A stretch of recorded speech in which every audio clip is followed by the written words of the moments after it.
Dice la palabra de Dios, Ezequiel capítulo 18, versículo 20, leo la Nueva Versión Internacional del 79, y dice así la palabra de Dios: todo el que peque merece la muerte, pero, ningún hijo cargará con la culpa de su padre, ni ningún padre con la del hijo. Al justo se le pagará con justicia, y al malvado se le pagará con maldad. Y si usted no había leído este pasaje antes, tendrá en su cabeza que Dios se cobra hasta la segunda, tercera y cuarta generación. Pues eso tiene su explicación, porque no es tal cual lo han explicado, ni tampoco es una palabra que nos afecte a nosotros en este momento, a la luz de este pasaje, que podemos decir que hasta un pasaje de revelación en el libro de Ezequiel, a esas alturas de la escritura bíblica y de la revelación de Dios. Así que hoy vamos a hablar un poquito acerca de la responsabilidad, como les había mencionado, y hay quizás aquí un cuestionamiento, hay una interrogante. ¿De qué responsabilidad habla este pasaje? ¿De qué responsabilidad yo quiero hablar? ¿De la responsabilidad individual? ¿De mi responsabilidad como individuo? ¿O de nuestra responsabilidad como iglesia, como hijos de Dios, como parte de una familia natural, etcétera? Ese pasaje, ese capítulo completo nos da la respuesta. Si usted lo lee cuidadosamente, y le sugiero, ¿verdad?, con mucho cariño, que luego del culto usted dedique tiempo en algún momento, y si se puede leer los 17 anteriores más este capítulo 18, mejor, pero léase el capítulo 18, porque va quizás a encontrar claridad en algunas cosas que usted había pensado o había aprendido, no necesariamente como Dios quería enseñarla. Lo cierto es que la responsabilidad es una palabra con cicatrices de guerra, no hay otra manera de decirlo. Cuando hablamos en nuestro vocabulario, responsabilidad, eso es como que algo un poco escabroso, un poco terrible, porque ha sido mal interpretada, ha sido mal aplicada, ha sido incluso manipulada, y en términos generales podemos decir que ha sido pateada, ha sido víctima de una volubilidad extrema. Un día amamos la amabilidad, la responsabilidad, la defendemos, la alabamos, incluso la apreciamos. Pero entonces al día siguiente, bajo un conjunto diferente de circunstancias, de experiencias que nos toca vivir, pues hacemos lo contrario, la ignoramos, la evadimos, huimos de ella, fingimos que no existe, porque a veces aplicamos el término a nuestra conveniencia. Pero ¿qué dice Dios sobre ese particular? A veces es terriblemente difícil para algunos y algunas vivir con la responsabilidad, pero ¿saben algo? No hay escapatoria, no nos podemos zafar de nuestras responsabilidades, por más que queramos o pretendamos y por más cosas que inventemos. Y yo quiero que eso sea algo que de alguna forma siente las bases para lo que quiero compartir con ustedes sobre lo que Dios dice en este capítulo, lo que le habla a ese joven profeta Ezequiel. Y entonces, alguien dijo: huye de la responsabilidad y no te preocupes, porque ella te va a alcanzar. ¿Ok? Huye de la responsabilidad. Tarde o temprano te vas a tener que enfrentar a la situación. Y no siempre, pero yo creo que en un número significativo de ocasiones, el demorar en tomar las decisiones importantes de la vida nos va a traer problemas. Mejor atenderlo lo antes posible y tratar de acopiar toda la información y todo lo que la data que está a nuestro alcance para, delante de Dios, decidir las cosas. No pospongamos, no seamos procrastinadores, al contrario, seamos proactivos, anticipemos lo que puede pasar. En ese sentido, seamos un poquito como Panasonic. Entonces, vamos a romper con esa costumbre o mala costumbre de dejar las cosas pasar. A veces nos hacemos daño. ¿Por qué? Porque sufrimos más tiempo del que debemos sufrir. A veces nos hacemos daño porque en lugar de estar buscando la solución en el Señor, nos ponemos a buscarlas en otras fuentes y no siempre son acertadas, no siempre es lo que Dios quiere. Siempre lo más importante, lo que produce bendición, lo que aun cuando nos duela muchísimo es lo mejor, es hacer la voluntad de Dios. No hay de otra. Así que Ya sea que el enfoque de la responsabilidad esté en nosotros o en el colectivo, tenemos que tomar decisiones acertadas. Hay algo que, mientras yo analizaba esto, yo pensaba, y es que hay mucha gente que quiere escapar a sus responsabilidades. Y por ejemplo, tomando como punto de partida, como base, como fundamento, aquel concepto de que esto se extiende de generación en generación, sin desvirtuar el hecho de que siempre se afecta a la generación actual, afectará a la siguiente y la anterior nos afectó a nosotros. Quiero que sepa que pasa en los gobiernos. Y yo había querido traer algunas comparativas, pero me quedo con Puerto Rico. O sea, ustedes conocen los políticos de nuestro país, los de ahora y los de antes. ¿Quién tuvo la culpa de que estemos aquí? El de allá, el anterior. Y cuando le preguntaron al anterior, ¿qué dijo? No, el anterior. Y así, ¿ok? Decían que la culpa es ajena. La responsabilidad a veces resulta como que es ajena, pero eso es un mensaje contrario a lo que el Señor quiere decirnos en su palabra. A pesar de todos los problemas que nos acosan hoy, la realidad de nuestra condición política, nuestra condición económica, nuestro lugar en el planeta, de nuestra realidad como individuos, como familias puertorriqueñas, etcétera. A pesar de todos los problemas que nos acosan hoy, los problemas de Ezequiel y de su pueblo eran mucho peores. Quiero que lo sepan. Y el momento en que se presenta nuestro capítulo para hoy, esa era la hora perfecta para que el Señor tomara las riendas del asunto. Porque como les digo, en ocasiones dejamos pasar las cosas, ni a Dios consultamos. Además, a veces le echamos la culpa a Dios. Así que el Señor tuvo una audiencia privada con el joven Ezequiel. Y en esa audiencia privada, Dios trató el tema, el asunto de la responsabilidad. Y lo primero que hizo fue que trató con el pasado. Ay, ¿cuántos no viven en el pasado? ¿Ok? Comentaba yo ahorita con alguien de la iglesia, hablábamos acerca de nuestros nietos. Y entonces el nieto le decía, cuando él le mencionaba a Batman y a Robin, esas cosas, ay, abuelo, tú no sabes nada de esto. Es que el nieto no conoce a Batman y a Robin, eso es de nuestra generación, de la mía. ¿Ok? Pues ¿sabe qué?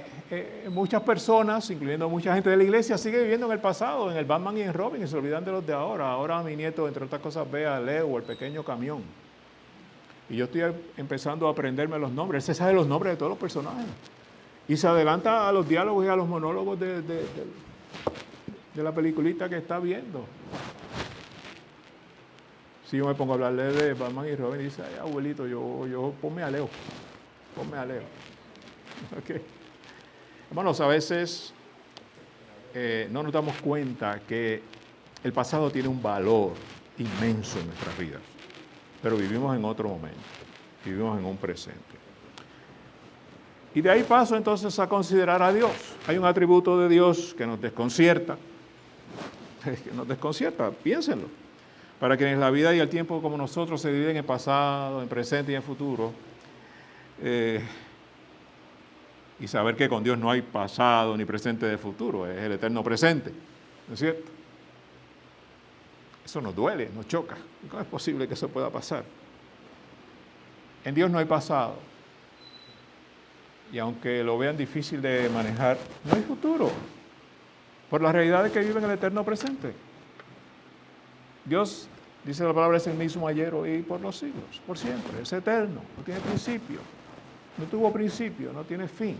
Eso quizás algunos no lo puedan manejar. Tal vez es un asunto de fe. El Espíritu Santo da testimonio a nuestro espíritu para que podamos comprender cosas que de otra manera sería imposible. Dios está más allá que eso, Él está por encima del tiempo. No es que sea atempore, pero sí está en el tiempo, pero de la manera que Él solo lo puede hacer.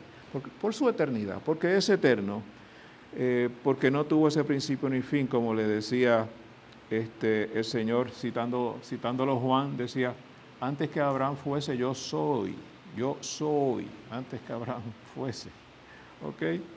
No dijo yo era, yo soy. Pero sin embargo el ser humano tiene un pasado y aunque está quizás doblado como una flor seca entre las páginas del capítulo de ayer, el pasado está muy presente y a menudo exige que se lo escuchen, que lo traten, pero que no vivamos en él. Hay una gran diferencia. No hay cosa más linda que tener buenos recuerdos. Eso nos da vida. De hecho, cuando el Señor hace referencia a su pueblo que fallece de este mundo, que muere, dice que a nosotros nos quedan los recuerdos. Que eso es lo que nos da como que fuerzas para seguir. Un buen ejemplo de un padre, de una madre, de una abuelita, de una tía, de un tío, lo que sea, de un pastor, de una pastora, de un misionero que nos visitó cuando éramos pequeños, lo que sea. Esos buenos recuerdos nos ayudan a seguir, nos fortalecen, nos bendicen, nos dan resistencia. Igualmente, un mal recuerdo nos daña por mucho tiempo hasta que no nos pongamos serios y nos enfrentemos al Señor, nos enfrentemos a nuestra realidad y estemos dispuestos a asumir la responsabilidad que nos ocupa en el momento en que nos toca vivir.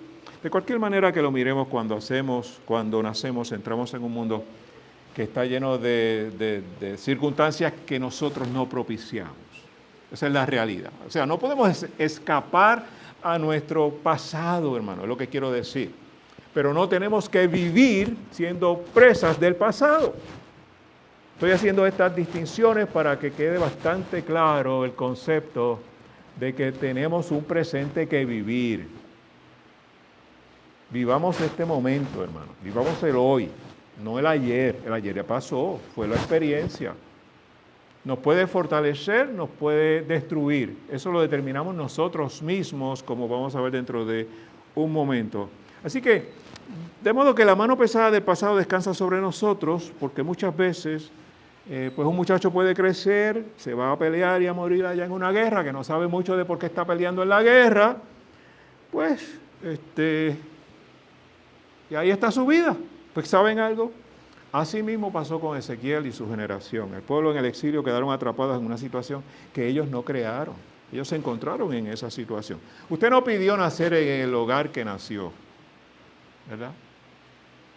En una u otra ocasión, hace tiempo, yo en ocasiones dije, ay, a mí me hubiera gustado, yo hubiera preferido haber nacido en tal sitio. Yo no sé por qué a Dios se le ocurrió que yo naciera en Puerto Rico.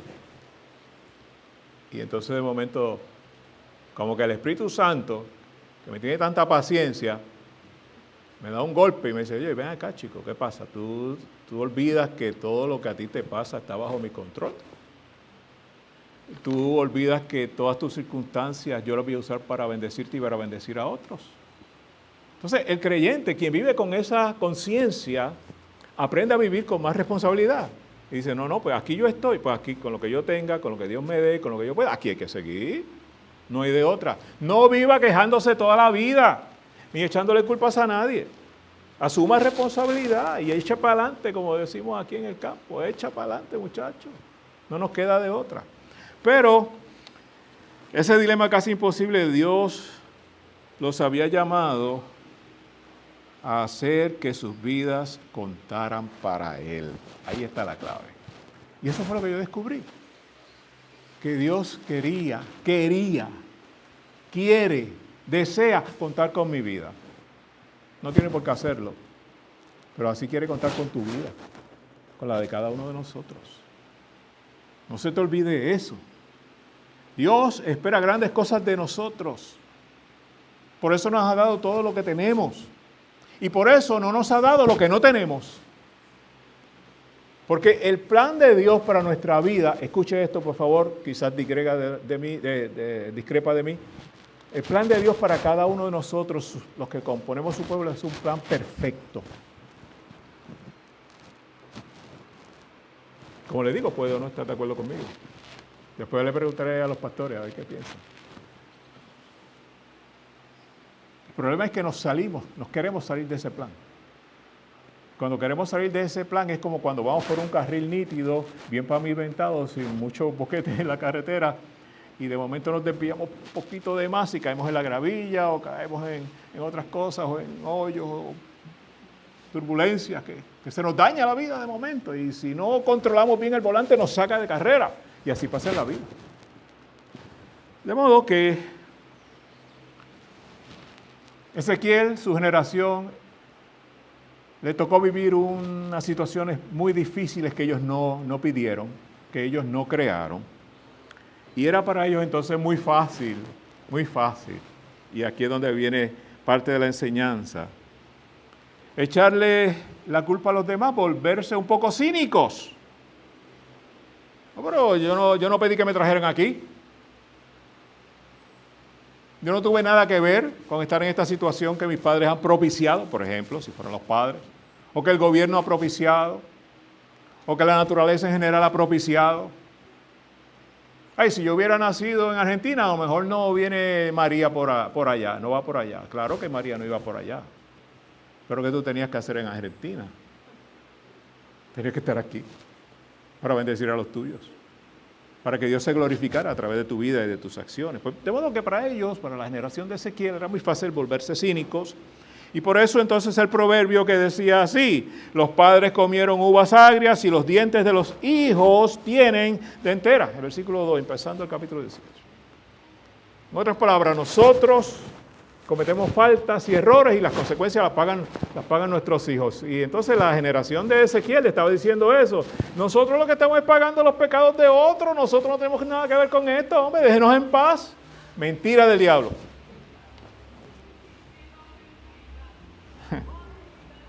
Yo me prometí no dar palo hoy. Pero es que se los tengo que dar al enemigo que nos trata de meter ideas equivocadas en nuestra cabeza.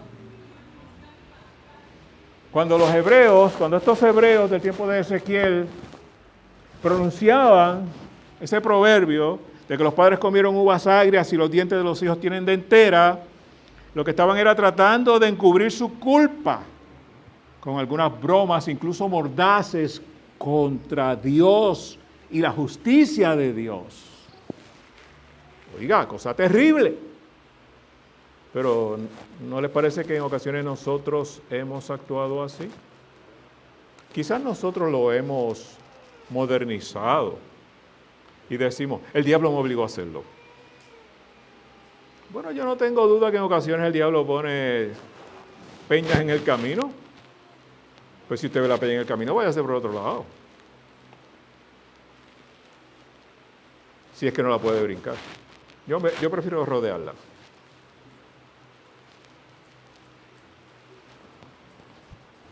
Mira, hermano, el capítulo 18 de Ezequiel, una nota aparte, es uno de los más significativos de este libro desde un punto de vista teológico, desde un punto de vista que es doctrinal.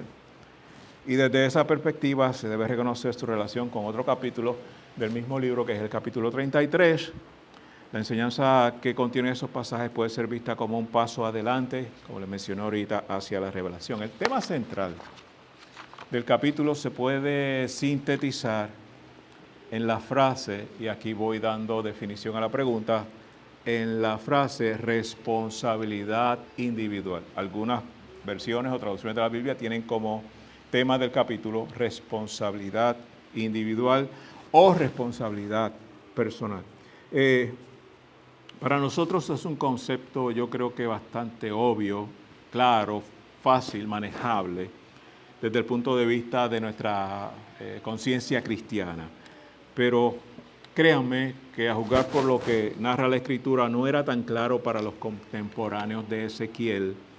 Y recordemos que en el antiguo cercano oriente, no solamente en Israel, el concepto que más generalizado estaba era el concepto corporativo, de ahí el pueblo de Israel, los judíos como pueblo, como nación. Entonces se asumía que lo primordial era esa responsabilidad corporativa, esa responsabilidad, por ejemplo, hablemos no de Israel, no de los judíos, hablemos de la Iglesia Alianza de Florida, de la primera de Florida, nosotros. Entonces, si hay algún problema en uno de nosotros, decimos, pues alguien en la congregación está pecando y ya yo estoy pagando las consecuencias. Yo no puedo decir que eso no sea así en algún momento muy particular y específico de Dios.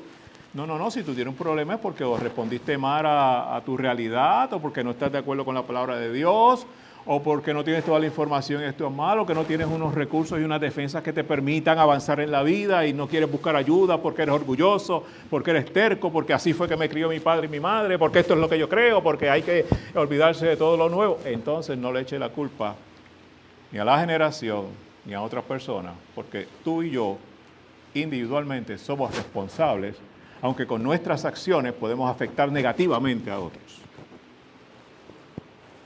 Hay que manejar eso. Yo sé que parecen conceptos antagónicos, parecen conceptos contrarios, contradictorios incluso, pero es la realidad. Tenemos una responsabilidad individual y de la manera en que nosotros vivamos la vida que Dios nos da, podemos afectar positivo o negativamente al prójimo. Sea alguien que tenga una relación familiar natural con nosotros, espiritual, incluso nacional. ¿Cuántas malas decisiones no toman los gobernantes del planeta y venimos a pagar las consecuencias los chicos y chicas que vivimos en Puerto Rico? Que no servimos para muchas cosas, pero para otras sí servimos. Y ahí lo voy a dejar porque ustedes saben de lo que estoy hablando. Y en segundo lugar, a pesar de nuestras diferencias cronológicas y geográficas, como les mencionaba hace un momento y en particular, lo que observamos y podemos palpar de los gobiernos y situaciones de Latinoamérica en general, esta actitud de la responsabilidad del otro es algo común, es algo que se palpa y cada generación, no importa el sector, no importa el rol que desempeña la gente, siempre alguien más tuvo la culpa. Siempre alguien más es la persona responsable o el grupo responsable o lo que sea que afecte la responsabilidad, con tal de tratar de salir libres y escapándonos con lo que creemos que es mejor para nuestras vidas. Y esa fue la actitud que enfrentó precisamente el profeta Israel. ¿Saben algo? Les voy a decir esto de una manera tácita. Hay un contexto, traté de explicarlo para decir esto. Dios quiere que olvidemos el pasado. Pero no se lo podía decir abiertamente sin explicarles en qué sentido, ¿verdad? Eso fue lo que traté de hacer en los minutos pasados. Pero tenemos que olvidar el pasado porque Dios quiere que olvidemos el pasado. Lo que en realidad Dios le dijo a Ezequiel, se lo voy a parafrasear. Le dijo a Ezequiel, mira, yo estoy cansado de escuchar a la gente citar ese proverbio sarcástico. Se lo repetí en 2 ocasiones. Estoy cansado de escucharlos vivir en el pasado y compadecerse de sí mismos por las consecuencias que están sufriendo por los pecados de sus padres. Es cierto que sus padres pueden haber comido uvas agrias, pero dile a tu pueblo, Ezequiel, por favor, estoy de alguna forma interpretando ese pasaje y ampliándolo, que no pueden escapar de la responsabilidad por sí mismos y por sus propios pecados y defectos.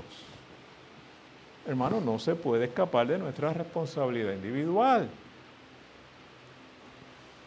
Una decisión incorrecta que tomemos como esposos arruina nuestro matrimonio o como esposas. Una decisión incorrecta que tomemos como padre puede arruinar nuestra vida y la de nuestros hijos. Y si nosotros con nuestras acciones arruinamos la vida de alguien, créanme que hay una alta probabilidad de que muchas más personas sufran a causa de nuestra mala decisión. Por eso la palabra de entrada nos dice, instruye al niño en su camino y aun cuando fuere viejo no se apartará de él. Usted haga su trabajo, plante la semilla, ore al Señor por sus hijos. Lo demás, Dios lo hace, porque usted ha sido responsable. Y ¿sabe qué? Llega un momento cuando ya nuestros hijos tienen la conciencia de tomar decisiones, que no es la oración de papi y mami lo más influyente en su vida, no son los consejos que papi te dieron cuando chiquito, es su propia responsabilidad como adultos. Y usted lo único que tiene que hacer es decirle, Señor, bendice, protege a nuestros hijos, líbralos del mal y que despierten a tu realidad hermosa, de una vida comprometida, de una vida de responsabilidad. Pero no se eche la carga encima porque no es suya, usted hizo lo suyo, lo que tenía que hacer. Y digresión, si no hizo lo correcto, ya no hay remedio, ¿sabe? El único remedio existente es el eterno, que usted ore a Dios y que Dios en su infinita gracia y misericordia sane y salve a los que fueron afectados negativamente por usted ser irresponsable. Y sabe que la responsabilidad viene como consecuencia no solamente de nuestro anhelo y nuestro deseo de serlo, o nuestra arrogancia y esa impresión de que somos casi todopoderosos, sino porque a veces hay desconocimiento. Entonces Dios sabe valorar las cosas porque es Dios. De modo que podemos estar relax, tranquilos. Cuando nos damos cuenta, Señor, perdóname, arrepintámonos, hagamos las correcciones necesarias, sigamos orando, intercediendo por aquellos que hemos afectado, que hemos dañado, si así ha sido, y lo podemos ver o entender, y permitamos que Dios haga su obra. Pero no deje esclavizarse por el pasado. ¿Ves? Porque hay que romper con el pasado. Hizo su parte. Sus hijos llaman ganzones, hacen lo que les da la gana, hablando en el idioma culto del domingo en la mañana. Pues no se rompa la cabeza, haga lo que usted tiene que hacer. Ámelos, aconséjeles, ore por ellos, abrácelos, cójalos de la mano hasta donde se pueda, pero la decisión es de ellos. La decisión es de ellos. Y eso entonces nos lleva a la forma en que Dios trata con el presente y la correspondiente responsabilidad que nos ha puesto a cada una y a cada uno de nosotros. Mire, cuando nacen los niños deben ser atendidos de inmediato, de lo contrario van a morir. ¿Ok? Sin embargo, un bebé es un individuo que es diferente de cualquier otro individuo en el mundo. Pero, cuando el niño alcanza la edad de elección responsable, debe tomar sus decisiones morales. ¿Sobre qué base lo va a hacer? Sobre lo que usted le enseñó o el entorno le enseñó. Creo que aquí no hay nadie como Tarzán, ni como Jane, que se crió en la selva entre los animales. Aunque he escuchado de situaciones que hubiera sido preferible nacer en la selva, la jungla. Pero eso no nos exime de que el conocimiento de Dios, de que abrazar la verdad de Dios, los libere. Ahí es donde está lo hermoso del poder de Dios, que alcanza a todo aquel que reclama su bondad y su misericordia. De otra manera, no sería un Dios tan bueno como el que tenemos, un Dios de gracia. Entonces, no siempre es fácil. Yo tengo que hacer esta digresión con bastante frecuencia porque yo quiero que lo que digo se entienda lo mejor posible. No siempre es fácil tomar decisiones y la mayoría de las veces preferimos que otras personas tomen las decisiones por nosotros. Yo no sé si usted es una de esas personas o si usted es esa persona que otros pretenden que usted decida por ellos. Eso pone una carga inmensa sobre el que tiene que tomar una decisión ajena. Es que ese no es el plan de Dios. Ese no es el plan de Dios. Usted tiene que orientar de acuerdo a su conocimiento, a sus experiencias, tratar de dar un consejo bueno, pero al final le dice, pero esto es tu decisión. Yo pertenezco a una escuela de consejería pastoral que no dirige a la gente a que haga las acciones que yo quiero y que yo creo y que pienso que son las mejores. No, todo lo contrario. Estos son los hechos, estas son las consecuencias posibles, esto es lo que hemos analizado que pudiera ocurrir, cómo tú pudieras abordar el tema. Tienes esta alternativa, tienes esta, quizás hay más de dos o esta o aquella. Tú tienes que tomar una decisión. Pero usted me sugiere, pastor, yo te sugiero que leas la palabra de Dios y que le pidas a Dios que te dirija la decisión que tú tienes que tomar. Porque yo no puedo decidir por usted. Yo sé que eso ha sido antipático en ocasiones con personas que han venido a consejería. No creo que ninguna esté aquí en esta mañana. Porque se van de aquí entonces cuando yo les digo, tú eres el responsable de hacer las cosas, no yo. Claro, no se lo digo así, ¿verdad? Como tan fuerte ahora que yo parezco que soy un ogro y que soy un juez de un tribunal supremo. Pero se los digo, entonces es tu decisión, corazón. Yo no te puedo decir lo que tú tienes que decidir, órale al Señor. Yo voy a orar por ti. Si quieres, le pido a hermanos de la iglesia que oren para que te dé la alternativa y la solución. Pero la responsabilidad es tuya. Yo no puedo decidir por ti. Hermano, no se puede, no es así. Usted tiene que tomar su decisión. Usted es responsable delante de Dios y de las circunstancias que usted enfrenta. Así que no tome decisiones por otras personas. Entonces, Ezequiel estaba en una disyuntiva, por así decirlo, porque estaba como que preso en medio de unos conflictos de la generación anterior que podían llevar a peores situaciones si no se arreglaban en una generación posterior. Y entonces, pues el pueblo lo que hacía era eludir, evitar su responsabilidad, tanto espirituales como morales, ¿ok? Ambas. Y lo que le pasaba era que se querían parecer al vecindario. Es un problema que se da con, creo, bastante regularidad o frecuencia. Querían aceptar los estándares del vecindario para ir a la deriva con la marea, cómo va, cómo viene, cómo se aleja, cómo se acerca. No olvidemos, estaban en Babilonia, no olvidemos eso, un dato importante en este punto. Estaban en Babilonia. Y entonces, ¿qué decidieron la mayoría de ellos? Pues vamos a vivir como los babilonios. Y si hubieran vivido en Sodoma y Gomorra, ¿cómo hubieran decidido vivir según esta línea de pensamiento de esta gente del tiempo de Ezequiel? Pues yo vivo como los sodomitas, como los habitantes de Gomorra, haciendo el pecado, inventando pecados nuevos. Ellos tenían la enciclopedia, tenían derechos reservados del pecado. Es así como funciona la cosa, porque esa no es la decisión de Dios para nuestras vidas. Entonces, ellos, a consecuencia de sus situaciones, y es algo que hay que ir con cuidado, porque podemos caer en eso sin darnos cuenta, ellos sintieron que Dios les había fallado y los estaba castigando por los pecados de sus padres. Mire, yo he conocido algunas pocas familias, pero las he conocido, donde la generación anterior fueron terribles. Y sus hijos y la siguiente generación son gente excelente.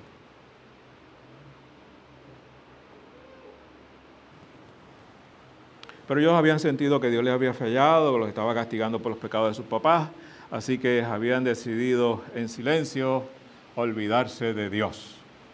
Quizás en algún momento escucharon la expresión: ay, es que yo le pido a Dios y Dios no me oye. Yo no sé dónde estaba Dios cuando me pasó esto, tal cual cosa. ¿Lo han oído? Yo lo he oído. No muchas veces, pero lo he oído. Una queja. ¿Dónde estaba Dios? Pero no nos ponemos necesariamente a evaluar, a analizar, a tratar de buscar las razones de por qué estamos en ese lugar donde nos encontramos. Eso es un poquito distinto para mucha gente. Entonces, en ese momento, en esa encrucijada, en esa indecisión, en ese desbalance, en ese desajuste, en ese desequilibrio, en ese malestar que sentían en aquella generación, fue cuando Dios le dio a Ezequiel una palabra para su pueblo. Y Dios le dice: he aquí, todas las almas, todas las vidas son mías. Tanto la vida del Padre como la vida del Hijo es mía. La vida que pecare esa morirá. Hablando de la persona, del individuo, no de el colectivo, no de la congregación.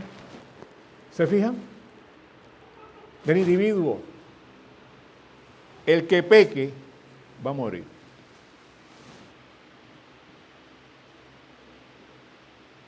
No está diciendo el pueblo que peque va a morir. En algunos casos se aplica si todos los que están allí están pecando. Pero ese no es el concepto aquí en Ezequiel en este momento particular. Si tú desobedeces a Dios, pecas contra Dios, evades a Dios,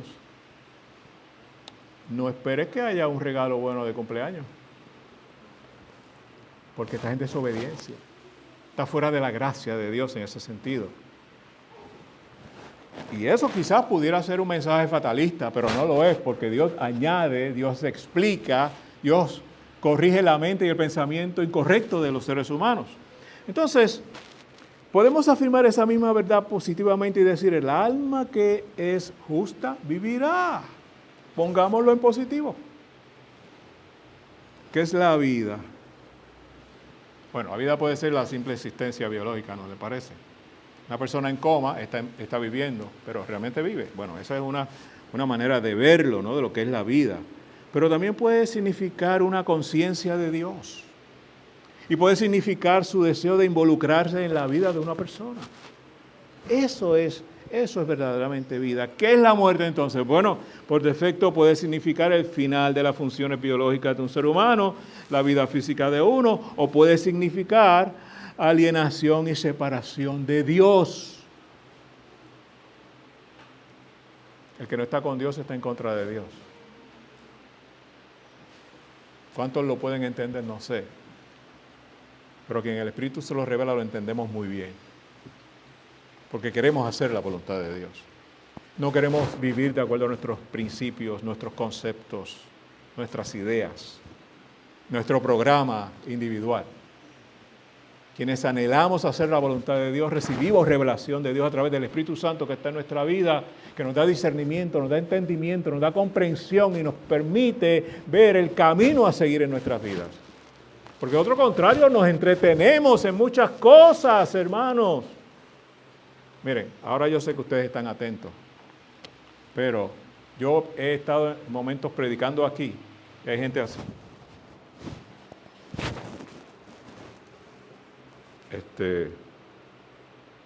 ¿Están grabando el sermón? No. ¿Están leyendo la Biblia? No. ¿Qué están haciendo? Yo no sé.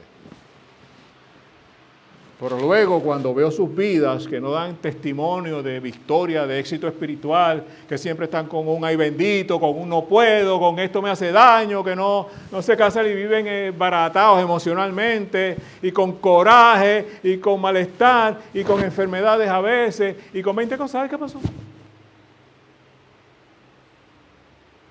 Que no quisieron escuchar el anuncio de Dios en sus corazones. Entonces no viven de la manera correcta y eso acarrea unas consecuencias nefastas que no deberíamos estar expuestos a eso por voluntad propia. Entonces Dios le estaba hablando a su pueblo acerca de la vida y acerca de la muerte, pero esa muerte y esa vida en términos espirituales. Y es una falacia trágica de la naturaleza humana que en tiempos de prosperidad la persona se siente como que, wow, qué tremendo soy, ese performance mío, deben darme una placa, un award de esos de excelencia. Okay. Porque cuidado que yo he hecho las cosas chéveres, mira todo lo que tengo. ¿En serio? ¿De verdad? A veces nos creemos tan arrogantes y somos tan arrogantes de atribuirnos a aquellas cosas que disfrutamos por la gracia de Dios. Pero cuando las cosas no funcionan, cuando estamos en medio de una adversidad, de una crisis, de un conflicto, de un problema serio, grave, que no encontramos solución, que nos estamos ya volviendo locos, que nos tiramos de las greñas, por así decirlo de alguna manera pintoresca, pues mire, en tiempos de adversidad se siente tentado a culpar a todos de todos sus problemas, a todos sus antepasados, de todas sus metidas de pata, a todos sus enemigos, de las malas decisiones. Y por si acaso no encuentra a quién echarle la culpa, al final, ¿saben a quién le echan la culpa? A Dios. Yo estoy tratando de enmarcar la realidad de una relación correcta con el Señor a la luz de que la vida es difícil, de que los tiempos pueden ser malísimos, de que podemos estar aquí por unas circunstancias que no propiciamos nosotros. Lo que tenemos que entender es que no debemos conformarnos con lo que nos pasa, sino que, como decía Pablo, tenemos que contentarnos, es decir, hacer lo que hay que hacer, lo que nos salió bien, amén, lo que no nos salió bien, amén, y seguimos para adelante. Conformarnos es distinto, conformarnos es decir, pues, ya no tengo esperanza, de aquí no me saca nadie, aquí muero yo. Esto es lo último que me faltaba a mí. No, Señor, no. Eso no es lo que dice Dios. Dios está enseñando todo lo contrario. Nos está enseñando a luchar, a batallar, a decidir, a ser responsable, a buscar el concepto divino antes de actuar de manera puramente humana y, para hacerlo quizás más fuerte, carnal. Porque ese es el problema. Sin considerar lo que el Espíritu quiere para nuestras vidas. Así que a veces hay situaciones bien trágicas, pero en medio de la tragedia debemos recordar que las personas siguen siendo responsables ante Dios por sus acciones, no importa la situación. Créalo, eso es lo que dice la palabra. Nadie puede ser justo por ti. Tus padres no pueden ser justos por ti. La iglesia no puede ser justa por ti. El Estado no puede ser justo por ti. Tú tienes que ser justo delante de Dios. Yo no puedo pagar el precio por ti. Incluso Cristo pagó el precio, pero hay que arrepentirse. ¿Ve? Ahí está la provisión. Pero es lo que le está diciendo Dios a Ezequiel, es el mismo Dios. Yo no quiero que tú sigas caminando de reversa. Pero tienes que ser responsable y tomar tu decisión. ¿Te quieres seguir compadeciendo de la generación anterior, de tus padres, de las circunstancias, que si la guerra, que si los conflictos con los gobernantes, la cuestión económica, que si el trabajo o la falta de que si la salud o la falta de la salud? Pues quieres seguir viviendo en el pasado, pues sigue viviendo en el pasado y nunca podrás atender y resolver y disfrutar el presente que Dios te ofrece con gozo del cielo. Porque el que está en Cristo aprende a gozarse aún en la tribulación. Y no es que nos pongamos a bailar, pero dice el salmista que Dios cambia nuestro lamento en baile. ¿Qué quiere decir? Que podemos sobreponernos a las malas situaciones que enfrentamos con la dirección, la ayuda y la persona de Dios en nuestras vidas a través del Espíritu Santo, gracias al sacrificio de Jesucristo en la cruz del Calvario. Así que, si nos encontramos en una situación que no es la que queremos, sí, está bien, vamos a evaluar el pasado. ¿Qué ocurrió antes? ¿Qué me trajo hasta aquí? ¿Qué me trajo? Porque, hermano, mira, hay mucha gente inconforme con lo que Dios le da. Y en lugar de mejorar, vamos, como el cangrejo, dicen que camina para atrás, así van. Y usted lo ve cambiando de trabajo, y cambia de trabajo, y cambia de trabajo, y nunca está satisfecho. Y no solamente cambian de trabajo, cambian de esposa, cambian de esposo, cambian de novio, cambian de iglesia, cambian de carro, cambian de banco, cambian de todo. Buscando la satisfacción. Mire, hermano querido, la única satisfacción, la verdadera, la que dura para siempre, es estar en la presencia de Dios todo el tiempo, recibiendo su gracia, su misericordia y siendo obedientes y fieles a su palabra, que fue el consejo que Dios le dio a Ezequiel. Los que me obedecen, los que cumplen mi palabra, esos serán los que van a continuar adelante en bendición. Ese es el mensaje del capítulo 18 de Ezequiel. La última parte de eso es de lo que se trata y trae 3 ejemplos espectaculares que quizás pudiéramos en otro momento explorar relacionados con los 3 gobernantes anteriores. Estaba el abuelo, el padre y el hijo. Y cómo cada generación influenció en la siguiente. Es interesante ese análisis del capítulo 18 de Ezequiel, pero no vamos a hablar de eso ahora porque ya se me acabó el tiempo y estoy empezando. Estoy en la segunda parte de la introducción. Entonces, pues Dios quiere que olvidemos el pasado. Ahora bien, Dios quiere que olvidemos el pasado. Nos damos cuenta de cómo Dios nos trata y quiere que vivamos el presente. Y finalmente vemos cómo Dios trae el futuro, cómo lo trata con respecto a nuestra relación con Él. Ese es el último punto de hoy. Cómo Dios trata el futuro con respecto a nuestra relación con Él. Creo que les mencioné, y no hace mucho, que en una sesión de liderazgo hace unos años, ese fue un momento que transformó mi vida, honestamente. Entre las cosas que allí pasaron fue que pusieron a hacer unas pancartas con situaciones de la vida, etc. Y en un momento dado nos pidieron, oye, proyéctate un momento en el mejor escenario. Pero antes de hacerlo, mira al pasado de dónde vienes. Y cuando yo miré a mi pasado,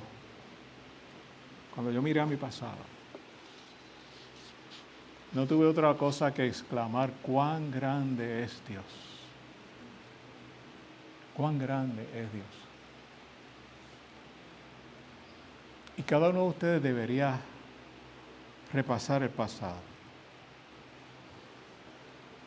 Y como hijo e hija de Dios, repensar cómo está hoy en comparación con otra generación de su familia.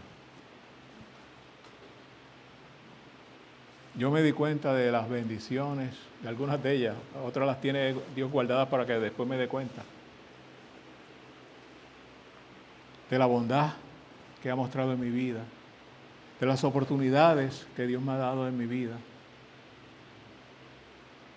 que un muchachito del barrio Dulces Labios de Mayagüez creo que jamás pensó. Una de las cosas que me hizo caer en tiempo de verdad es pensar en mis compañeros de juego en esa edad de infancia y adolescencia. Hasta donde mi mente alcanza, por lo menos hasta hoy, que yo sepa, ninguno le sirve al Señor. Algunos ya han fallecido. Otros están enfermos físicamente hace tiempo, hace más de 20 años. Y yo no era necesariamente de los mayores. La mayoría de los que estaban en productividad ya se retiraron y están en la vaguing, como dicen por ahí, sin propósito para sus vidas. Que se pasan el día caminando por el barrio, por el pueblo, según me cuentan. Pues como no tienen nada que hacer. Ay, hermano, ahora yo tuviera un día que no tuviera nada que hacer.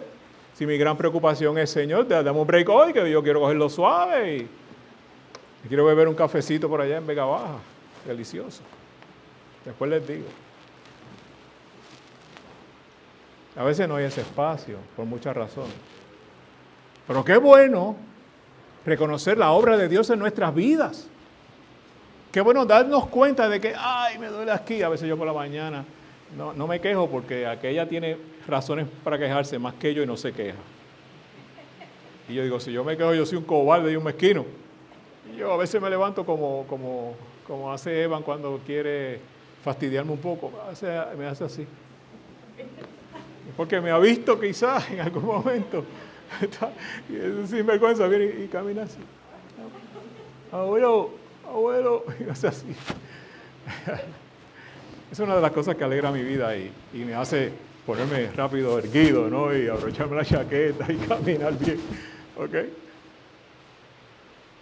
A pesar de eso, ay Señor, te doy la gloria. Te doy la gloria. Todavía me levanto, quizás con un poco de dolencia en algún lado. Quizás con 4 o 5 medicinas que me tengo que beber todas las mañanas. Pero tú me has dado la bendición de hablarle hoy a mi gente, de poder hablar contigo temprano en la mañana. Me han dado la oportunidad de obedecerte y de meter la pata para que entonces me corrija el Espíritu Santo y me enseñe cosas nuevas. A veces tiene que hacer eso. Pero gracias, Señor. Y qué bueno es uno darse cuenta de que cometió un error después que lo cometió, no antes, porque si es antes ya eso va en otra dimensión, en otra categoría, diría yo. Pero, ay Señor, perdóname, Padre. Cuando ese dolor nos llega, nos impacta, estar convencidos que Dios de verdad nos perdona. Y sentirnos libres del pecado. Porque lo que pasó hace un segundo no tiene por qué afectarme de aquí en adelante, después que yo rinda mi vida de verdad al Señor. Y avance y continúe. Eso debo hacer, continuar ahora. Lo que quería mostrar es que nuestras acciones tienen consecuencias. Y nuestra actitud y nuestra visión de la vida con Dios hace un cambio radical en el ser humano.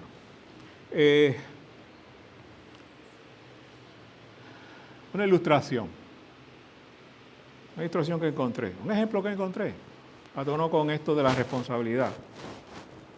Un hombre, un esposo, un padre dice, mi esposa es la que se encarga de la religión en la familia. Yo he escuchado eso, no muchas veces, pero yo he escuchado, la doña es la que se encarga de llevar a los nenes a la iglesia. Fíjate que ellos están aprendiendo en la iglesia, sí, yo sé. ¿Qué está haciendo ese señor, esa persona? Pues está destruyendo su propia vida espiritual, porque yo no se había dado cuenta, y está poniendo en peligro la vida espiritual de sus hijos, todo de una manera fácil, amable y encantadora. Aquel pueblo que estaba en el tiempo de Ezequiel no estaba idolatrando, no estaba refunfuñando, estaba de esa misma manera, fácil, amable y encantador, eran muchachos buenos, pero no obedecían a Dios. Ya ahí lo dañaron todo lo bueno que pudo haber salido. No son hombres malvados según los estándares de la sociedad. Eso de estándar de la sociedad es tan peligroso ese concepto social. Su ética personal puede estar a la altura de los estándares de su comunidad, pero simplemente no ha dejado espacio para el Dios Todopoderoso en su vida y espiritualmente se está muriendo en vida. Pues se está muriendo espiritualmente. ¿Usted quiere ser ese ejemplo? Porque la mamá, mi esposa es la que los lleva a la iglesia. ¿Usted cree que con eso eludió su responsabilidad y todo va a estar bien? Y cuando llegan donde usted está, ¿cuál es el ejemplo que usted le da como padre? Puede ser como madre también, pero uso el varón, ¿no? Que es el que conozco. Soy varón, no soy hembra, ¿no? Conozco de mis sentimientos como masculino. Los nenes están bien porque están yendo a la iglesia y qué sé yo. ¿Y cuál es el ejemplo suyo? ¿Cuál es mi ejemplo? Porque mi ejemplo habla más que 1000 palabras. ¿Cómo los trato? Y aun si los trato bien, ¿qué yo hago que les afecta negativamente a ellos o les puede afectar en el futuro? Usted sabe cuántas cosas hacen los varones en nuestra cultura. Yo no los voy a mencionar. ¿Usted quiere un catálogo de pecados? Vaya al Nuevo Testamento, las epístolas. ¿Usted sabe los pecados que cometen los varones? Porque yo soy hombre. Pues como que se tienen que estar repitiendo ese concepto de macho, como si estuvieran inseguros. Yo no tengo que mirarme todos los días al espejo y decir qué macho soy, yo soy el macho de la casa. Yo no tengo que hacer eso. Ahora, si yo fuera un hombre inseguro, soy el que grito en la casa, el que pelea en la casa, el que... Hay una palabra que no es de domingo, ni de Viernes Santo, que se me vino a la mente, pero no la puedo usar. Es triste. Pero entonces algunos hacemos cosas o hicimos cosas que pues no eran malas en sí mismas, pero traen malas consecuencias. ¿Ve? Traen malas consecuencias. Y eso hay que medirlo a tiempo. O sea, después no le echemos culpa a la generación. Porque si los hijos o las hijas que van a la iglesia con mami o con papi, nada más, con uno de los dos, estando los dos presentes en casa, hasta la iglesia le pueden echar la culpa. Alguien me dijo a mí, hace bastante tiempo, aquí en esta iglesia, es que la iglesia es la responsable de enseñarle eso a mi hijo. Yo lo miré, la miré, era una señora, una hermana, no me acuerdo ahora quién fue, gracias Señor que no me acuerdo quién fue. Pero sí sé lo que yo hice. Yo la miré, me sonreí con una sonrisa de tristeza, bajé mi cabeza y ella se fue. Hermano querido, la iglesia no es responsable de educar a los niños. La iglesia es un ente facilitador que Dios nos ha dado la oportunidad de enseñarles verdades que son eternas y orar en la confianza en que el Espíritu Santo le va a dar consecución a esa palabra que se implanta en esas mentes desde pequeñitos. Pero en ocasiones para que esos niños crezcan saludables tienen que hacer mucha fuerza porque su entorno no es el favorecido. Pero según le digo una cosa, le digo la otra para que no quede duda. Las vidas le pertenecen todas a Dios, le dijo el Padre a Ezequiel. Pero eso no nos permite eludir nuestra responsabilidad. No lo permite. Ya yo creo que me fui hace rato, ¿verdad? ¿Quiénes están aquí todavía? Vamos a ver, ¿quiénes están aquí?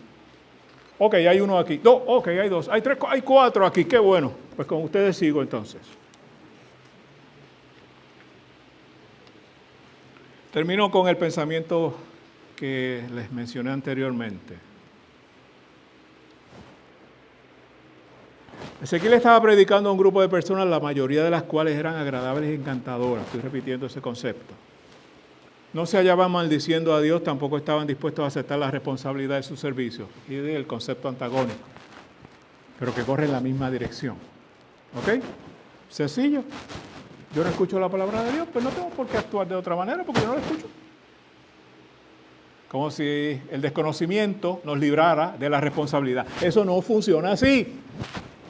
¿Cuántas veces al principio que yo me mudé no les traía el ejemplo de los hermanos de esta iglesia que arrancaban de aquí del parking, del estacionamiento, seguían por ahí y doblaban para allá? Y de momento yo dije, ¿para qué habrán puesto un pare ahí si nadie lo usa? ¿Recuerdan que yo les fastidié la vida con eso al principio que llegué aquí? Porque es que en eso de las reglas y de las leyes, hermano querido, a mí me han traído más problemas en la vida el ser obediente a las reglas que el ser desobediente a las reglas. Es que el mundo en que vivimos como que está al revés en algunas cosas. Una vez, bueno, en varias ocasiones, pero en una ocasión particular, me iban a impactar el carro fuerte, porque oí como las gomas rechinaron en el pavimento, porque había una luz amarilla a punto de tornarse roja y yo a suficiente distancia pues frené para esperar la luz roja. ¡Sí! Yo miro por el retrovisor y digo, ¡ay! Y me aguanté del guía así. Pero qué bueno que tenía buenos frenos el carro. Porque la gente interprete la ley de tránsito. La señal de amarillo no es para que usted avance que viene la roja, es para que usted vaya reduciendo porque viene la roja. Quizás esa lección no se la dieron en obras públicas, pero así es. Entonces ocurre que aquella gente pues caminaba torcida y la impresión pudiera ser pues torcidos seguirán, porque el árbol que crece torcido ninguno lo endereza. Hay alguien que cambia el ninguno por otra palabra, pero Dios es demasiado bueno para yo ser irreverente con él. Porque Dios endereza lo que le dé la gana. ¿No saben algo? No tiene por qué ser así. Versículos 21 y 22 del capítulo 18. Pero si el impío se vuelve de todos sus pecados que ha cometido y guarda todos mis estatutos y hace lo que es lícito y justo, ciertamente vivirá, no morirá. Porque no quiero la muerte del que muere, dice el Señor Dios. Entonces, ¿qué tenemos que hacer? Convertíos, pues, y vivid, dice el Señor. Lo que Dios estaba diciéndole a aquel pueblo y nos dice a nosotros, mira, yo me preocupo por ti. Te hice para que pudieras responder a mi amor, dice Dios. Nos dice Dios a todos nosotros. De hecho, es posible que vivamos en un momento de la historia en que las cosas van mal. Yo creo que estamos en un momento así, en términos generales. Entonces, Dios te dice, mira, yo me preocupo por ti, yo te hice para que puedas responder a mi amor. De hecho, es posible que vivamos en esos momentos que les menciono y las consecuencias que estemos sufriendo pueden venir de problemas que no creamos. O sea, que no fuimos nosotros los que propiciamos la situación. Pero donde sea que estemos ahora, en cualquier valle de sombra o de muerte en el que te encuentres, puedes hacer que la vida cuente si te vuelves a Dios. Termino con esta conclusión y la voy a leer porque no quiero que se me pierda nada. Discúlpeme por eso. Podríamos llamar a estos eventos en los que participó Ezequiel un ensayo general para el triunfo final de Dios en la tierra. Este pueblo al que Ezequiel profetizó y a través del cual Dios había elegido traer a su Hijo al mundo, no era importante ni social ni políticamente. Eran exiliados, no olvidemos eso. Pero Dios prometió que los devolvería a su hogar. Sin embargo, antes de que pudieran regresar, tenían que volverse espiritualmente aptos. Tenían que recibir un nuevo tipo de vida que solo Dios les podía dar. Y así es con nosotros también. Así mismo. Dios quiere traer a la humanidad de regreso a Él. Pero no lo hará. No puede. Hasta que las personas se arrepientan de sus pecados y reciban el regalo gratuito de Dios de la vida eterna. Línea final. Esa es la responsabilidad personal de cada uno de nosotros. En esta elección estamos solos. Actuemos bien.